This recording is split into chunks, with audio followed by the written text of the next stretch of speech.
প্রিয় গাইস, আমরা এখন আছি নেত্রকোনা জেলার মদন উপজেলাধীন উচিতপুর নামক একটি ঘাট আছে। উচিতপুর মদন উপজেলা থেকে একটু পূর্ব দিকে গেলে উচিতপুর ঘাট। এখানে পর্যটন কেন্দ্র, বর্ষাকালে পর্যটন কেন্দ্র হয়ে দাঁড়ায়। ওটাকে আবার মিনি কক্সবাজারও বলা হয়। তো আমি এখন বালুই নদীর উপর, নদীর নাম বালুই নদীর উপর একটি ব্রিজে দাঁড়িয়ে আছি।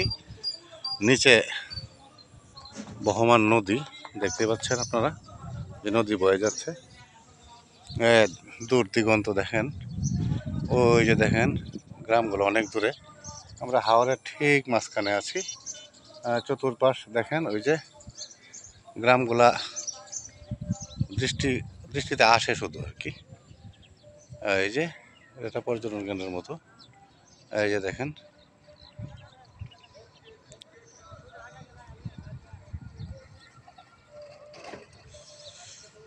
তো প্রিয় ভিউয়ার্স, গ্রাম বাংলার ভিডিও।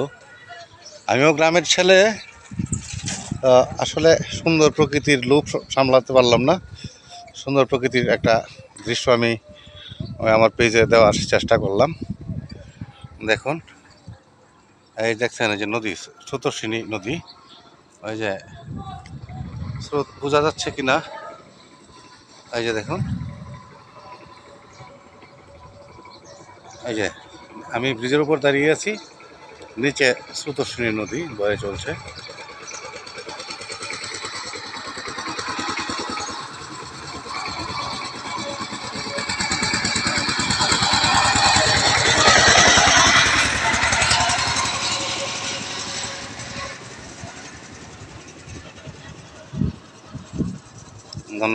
ধন্যবাদ সবাইকে।